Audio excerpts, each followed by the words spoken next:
KPAI memiliki kedudukan yang sangat penting dan strategis untuk mengakselerasi pewujudan anak-anak Indonesia yang terlindungi sesuai dengan visi Presiden, Ya. SDM unggul menuju Indonesia maju. Bincang-bincang Sobat KPAI. Welcome back to podcast KPAI. Sobat KPAI dimanapun Anda berada, apa kabarnya? Mudah-mudahan selalu sehat, selalu bahagia, dan yang paling penting nih, selalu jaga terus protokol kesehatan dengan ketat. Sobat KPAI, bertemu lagi dengan saya, Akang Ilham, menemani Sobat KPAI dalam bincang-bincang perlindungan anak. Ya, Sobat KPAI, dengan akan berakhirnya Komisioner KPAI periode 2017 sampai dengan periode 2022, pada tanggal 15 Juni 2022, maka Komisi Perlindungan Anak Indonesia telah membuka pengumuman seleksi untuk anggota KPAI periode 2022-2027. Tentunya melalui keputusan Menteri Pemberdayaan Perempuan dan Perlindungan Anak menetapkan 7 panitia seleksi untuk menyeleksi komisioner ataupun anggota KPAI periode selanjutnya. Saya yakin Sobat KPAI penasaran nih, tahapan apa sih dalam proses seleksi itu, kemudian syarat-syaratnya apa, kemudian kapan sih pembukaan itu ataupun pendaftaran itu dibuka. Tentunya kita sudah menghadirkan narasumber yang luar biasa. Saat ini beliau menjabat sebagai Deputi Bidang Pengembangan Pemuda di Kemenpora dan sudah terpilih menjadi Ketua Panitia Seleksi Calon Anggota KPAI periode 2022-2027. Kita sambut dengan meriah Bapak Asrorun Niam Soleh MA. Apa kabar Pak Ketua? Alhamdulillah. Alhamdulillah. Semangat pagi Pak. Mana Kang Ilham? Alhamdulillah luar biasa. Harus muda. Semangat. Lama nggak ketemu ya? Iya Pak, long time no see ya. 7 tahun. Iya, 7 tahun Pak. Rindu Pak sebetulnya. Tapi dengan adanya di podcast ini mudah-mudahan mengobati rindu kita Pak. Iya, alhamdulillah. Izin Pak Ketua, kita akan bincang-bincang tentunya dengan Sobat KPAI di Indonesia, mungkin terkait dengan seleksi calon anggota KPAI periode 2022-2027. Nah, Pak Ketua, tadi kan sudah dipilih ya Pak, dan alhamdulillah Bapak terpilih menjadi Ketua Pansel. Bagaimana Pak perasaannya Pak menjadi Ketua Pansel? Ya, terima kasih. Tentu ini sebagai bentuk apresiasi sekaligus juga amanah ya. Untuk menjalankan tugas dalam menjalankan seleksi calon anggota Komisi Perlindungan Anak Indonesia.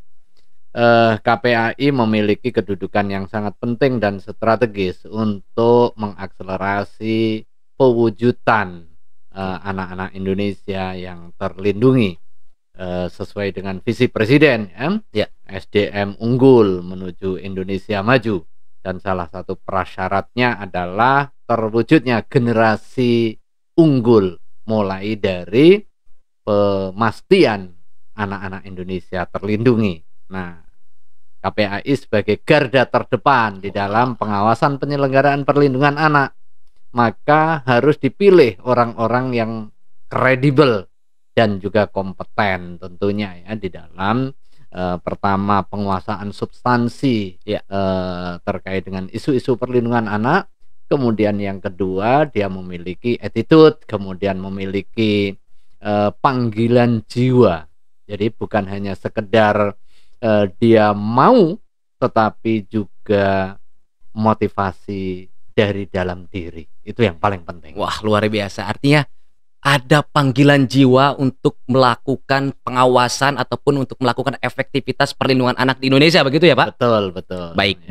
Nah, Pak Ketua, mungkin Sobat KPAI akan bertanya-tanya, kira-kira kapan sih awal mula pendaftaran anggota ataupun calon anggota KPAI periode selanjutnya? Ya, terima kasih. Tadi setelah kita menerima SK, ada 7 orang yang diberikan amanah untuk menjadi anggota panitia seleksi calon anggota KPAI periode 2022 sampai 2027. dari berbagai latar belakang keilmuan.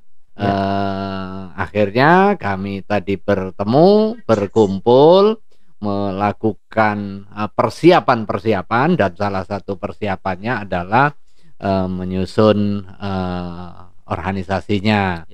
Dan tadi secara bulat saya diminta oleh rekan-rekan mengkonsolidasi pansel ini sebagai ketua bersama sekretarisnya Ibu Dr. Fah, ya, akademisi dari Universitas Islam Negeri Sunan Kalijaga, Yogyakarta. Nah, setelah proses diskusi terkait dengan organisasi, tadi juga sudah mulai dibahas mengenai timeline-nya. Periode KPAI hingga 2022 berakhir 15 Juni. Betul. Nah, aturan undang-undangnya dan kemudian dikuatkan oleh Perpres 61 tahun 2016, pansel dibentuk 6 bulan. 6 bulan sebelumnya, Pak, ya? Masa keanggotaan KPAI berakhir. Ya. Maka per hari ini efektif kita menjalankan tugas dan langsung menyusun jadwal. Besok sudah mulai pendaftaran. Wah, langsung besok ya, Pak? Langsung gitu. Tidak menunggu lama kalau untuk kepentingan penyelenggaraan perlindungan anak. Setuju sekali, Pak Ketua. Besok sudah mulai dibuka pendaftaran sampai tanggal 5 Februari 2022 pukul 23.59. Nah, itu catat nih Sobat KPAI. Perlu dicatat. Kalau mau daftar menjadi calon anggota KPAI, besok tanggal 12 Januari sampai tanggal 5 Februari 2022 pukul 23.59. Nah, syarat-syaratnya bisa dibaca di websitenya KPAI, www.kpai.go.id. Jadi yang pertama tentu warga negara Indonesia. Anda yang warga negara asing memperoleh hak layanan penyelenggaraan perlindungan anak, tetapi nggak bisa jadi komisioner. Gitu ya, Pak, ya? Harus WNI. Oke, syarat pertama itu Sobat KPAI. Pertama, kemudian pendidikan minimal S1. Minimal S1. Memiliki pengalaman penyelenggaraan perlindungan tentunya anak. Ya, Pak, ya. Harus. Kemudian usia. Ini usia berapa, Pak? Dengan yang diatur di dalam undang-undang, minimal 35. 35. Gitu, ya. Jadi kalau yang di bawah 35 belum bisa ya, Pak, ya? Ya, ini nanti dilindungi. Ya. Dan yang paling penting juga bertakwa kepada Tuhan Yang Maha Esa. Betul, Pak. Ini senafas dengan sila-sila Pancasila kita. Kalau Anda nggak bertuhan nggak boleh. Jadi bertakwa kepada Tuhan Yang Maha Esa. Kemudian merepresentasi unsur-unsur. Nah, apa tuh Pak unsurnya, Pak? Ini ada unsur dari pemerintah, unsur pemerintah, ada unsur tokoh agama, ada unsur tokoh masyarakat, ada unsur organisasi masyarakat, kemasyarakatan, ada unsur kelompok masyarakat peduli perlindungan anak. Oke, itu unsur-unsurnya ya, Pak? Betul, ya. Nanti dari beberapa unsur ini silakan daftar, dilengkapi dengan rekomendasi masing-masing unsur itu. Yang pasti punya pengalaman di bidang penyelenggaraan perlindungan itu anak. Yang paling penting ya, Pak, ya. Dibuktikan dengan apa? Nanti portofolionya. Sejauh mana dia sudah aktif di dalam isu-isu penyelenggaraan perlindungan anak. Bisa pada pendidikan, bisa isu kesehatan, bisa isu pemenuhan hak, bisa isu terkait dengan perlindungan khusus. Misalnya sebagai aktivis sosial di bidang safe house, atau di bidang penanganan anak berhadapan dengan hukum, atau di bidang penanganan pendidikan anak-anak jalanan misalnya, atau pendidikan anak-anak yang memiliki prestasi khusus, atau anak-anak difabel dan lain sebagainya. Ini silakan Pansel KPAI mengundang anak-anak muda Indonesia, mengundang rekan-rekan yang memiliki kepedulian di bidang penyelenggaraan perlindungan anak untuk menjadi bagian dari Komisi Perlindungan Anak Indonesia. Oke. Oke, itu Sobat KPAI sudah jelas ya. Tapi silakan pantengin terus ya Pak. Betul. Website KPAI. Betul. Di sana lengkap sekali terkait dengan syarat administrasinya dan beberapa hal-hal ataupun syarat-syarat khususnya. Begitu ya Pak? Betul. Pak Ya, Niam, calon anggota di samping tadi WNI, kemudian bertakwa kepada Tuhan Yang Maha Esa, memiliki pengalaman, kemudian pendidikan minimal S1, usia minimal 35, dia juga memiliki kejujuran, kemudian profesional di bidangnya. Kemudian poin yang paling penting nih, apa tuh Pak? jadi sehat jasmani dan rohani. Ya, harus sehat. Kemudian bebas dari pengaruh nafza, narkotika, kemudian zat adiktif, termasuk juga ngerokok. Kalau rekan-rekan Sobat KPAI yang masih terbelenggu dan juga terjerembab dalam adiksi rokok, berhenti dulu, baru kemudian daftar di KPAI. Stop dulu, Kenapa Pak, ya? itu? Karena kita sedang menyelenggarakan perlindungan anak. Bagaimana mungkin kita yang mendedikasikan diri untuk kepentingan penyelenggaraan perlindungan anak melakukan aktivitas yang justru membahayakan tumbuh kembang untuk anak-anak ya Pak. Gitu Gak mungkin ya Pak komisionernya merokok kemudian menghadapi anak-anak sambil merokok, kan gak etis ya Pak Ketua ya. Betul. Siap, Itu soal etika, juga soal penegakan prinsip-prinsip perlindungan anak. Nah, ini yang menjadi penting ya. Tentu ada hal yang lain, misalnya tidak boleh menjadi tersangka tindak pidana ya, Pak, atau pernah dihukum dengan hukuman tertentu yang sudah memiliki kekuatan hukum tetap. Nah, ini yang menjadi penting dan nanti dibuktikan dalam bentuk surat-surat yang dibutuhkan, misalnya SKCK, kemudian ijazah. Nanti bisa dilihat di website KPAI. Betul. Pantengin terus Sobat KPAI di website KPAI biar tidak tertinggalan waktu pendaftaran dan juga persyaratan-persyaratannya. Begitu ya Pak Ketua ya.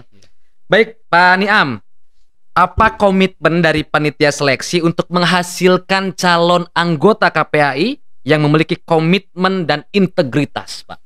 Ya, kami baru 7 berasal dari latar belakang yang beragam, tetapi keragaman kita kemudian diikat oleh satu komitmen terkait dengan transparansi, komitmen terkait dengan profesionalitas, dan juga komitmen untuk menghasilkan calon-calon anggota KPAI yang terbaik dari yang masuk ya.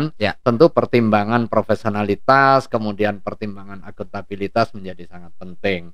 Karena itulah dalam proses diskusi tadi dirumuskan indikator-indikator yang bersifat kuantitatif, terukur, kemudian tools untuk kepentingan seleksi itu nanti bisa dilihat secara terbuka dan umum. Jadi nggak ada informasi yang sembunyi-sembunyi begitu ya. Seluruh informasi terbuka melalui saluran komunikasi yang dimiliki oleh KPAI, bahkan disampaikan melalui media komunikasi massa. Syarat-syaratnya juga syarat-syarat yang terukur, kemudian proses serta tahapannya juga bisa dilihat secara transparan dan juga terbuka. Mekanisme seleksinya juga bersifat umum, tidak ada kekhususan bagi kelompok tertentu. Ini bisa diakses oleh siapa saja.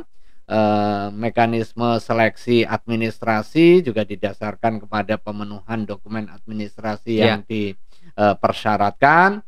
Tahap yang berikutnya tes tulis juga diikuti oleh peserta secara keseluruhan dengan model tes. Nanti ada yang multiple choice, kemudian ada yang essay. Nah, dari situ kemudian nanti kita wawancara, kemudian pendalaman terkait dengan makalah yang ditulis dalam isu-isu penyelenggaraan perlindungan anak. Juga ada tes terkait dengan kesehatan serta juga ada ya Pak ya? Potensi akademik atau tes psikologi ya. Itu berarti beberapa tahapan tes ya Pak ya? Betul, dan ada yang lebih penting sebenarnya. Apa tuh Pak? Yaitu partisipasi publik. Ya. Jadi ini kan akan mengurusi urusan publik, sehingga mekanisme seleksinya juga dikontrol oleh publik. Iya. Sekalipun ini sudah diseleksi oleh panitia seleksi, pada tahap tertentu nanti kita minta publik untuk memberikan respon atas hasil kerja yang dilakukan oleh panitia seleksi. Nah, apa yang diberikan masukan oleh publik menjadi catatan, kemudian kita konfirmasi kepada calon. Nah, agar apa? Agar muncul akuntabilitas publik ya Pak ya. Jadi kita upayakan transparan prosesnya, profesional kita lakukan. Kemudian yang ketiga adalah akuntabel. Itu 3 hal itu ya. Betul. Pak Niam ya. Baik Pak Niam, pertanyaan terakhir Pak. Bagaimana Bapak memastikan nih kepada publik bahwa pansel ini bersifat independen, betul-betul independen, tidak ada campur tangan dari siapapun Pak Niam? Ya, terima kasih. Pansel diusulkan oleh KPAI, kemudian pemerintah menetapkan surat keputusan atas dasar usulan. Artinya dari proses ini saja sudah bisa dilihat bagaimana relasi dalam proses penetapan pansel itu pendekatan profesional yang dilihat. Kemudian kita lihat figur-figur yang menjadi anggota panitia seleksi. Ada dari akademisi, kemudian ada dari praktisi, kemudian ada unsur birokrat, kemudian juga ada unsur tokoh masyarakat dan juga tokoh agama yang merepresentasi pilar-pilar penting penyelenggaraan perlindungan anak. Dan mereka terkenal dengan kredibilitasnya, kemudian dengan disiplin keilmuan, otoritas keilmuan yang menjadi daulatnya, yang menjadi pemandunya, bukan yang lain. Dan saya kira kita nggak bisa meragukan kredibilitas dan juga profesionalitas teman-teman yang menjadi panitia seleksi khususnya bertujuh ini. Bertujuh ya. Baik, artinya memang ada berbagai unsur Pak di dalam panitia seleksi ini, dan mudah-mudahan nanti kedepannya bisa memunculkan anggota KPAI yang memiliki komitmen yang baik, berintegritas, yang memang khususnya untuk perlindungan anak dan Indonesia menjadi ramah anak, begitu Pak Niam ya? Ya, mulai dari proses yang sudah friendly dan juga ramah terhadap anak, ramah terhadap isu-isu penyelenggaraan perlindungan anak, dan itu akan didalami oleh panitia seleksi sehingga nanti diperoleh calon-calon yang ideal ya. Amin. Di dalam penyelenggaraan perlindungan anak. Mudah-mudahan prosesnya diberikan kemudahan nanti. Amin. Ya. Amin. Dan yang paling penting sobat KPAI, ayo kita semarakkan, ayo kita sosialisasikan tahapan-tahapan pendaftaran dan juga proses seleksi KPAI, dan dengan kontribusi, dengan partisipasi, dengan kebersamaan rekan-rekan termasuk dalam mensosialisasi acara ini, akan diperoleh anggota KPAI yang baik, yang kompeten, yang kredibel, dan juga amanah. Amin, amin, amin Pak Niam. Baik Pak Niam, terima kasih banyak. Selamat bertugas. Terima kasih. Semangat selalu, sehat selalu, dan tentunya sukses selalu Pak. Terima kasih. Baik, terima kasih. Sobat KPAI, itu tadi bincang-bincang kita dengan Ketua Panitia Seleksi Calon Anggota KPAI periode 2022-2027. Dan tentunya yang paling penting nih, like, comment, share, and subscribe di bawah ini. Oke Pak Ketua, terima kasih. Dan tentunya di podcast kita ada salam Pak Ketua. Salamnya begini, salam sehat untuk anak Indonesia. Atau enggak begini Pak, salam sehat untuk anak Indonesia. Oke, kita bareng ya Pak Ketua ya. Yang benar yang mana? Ini aja.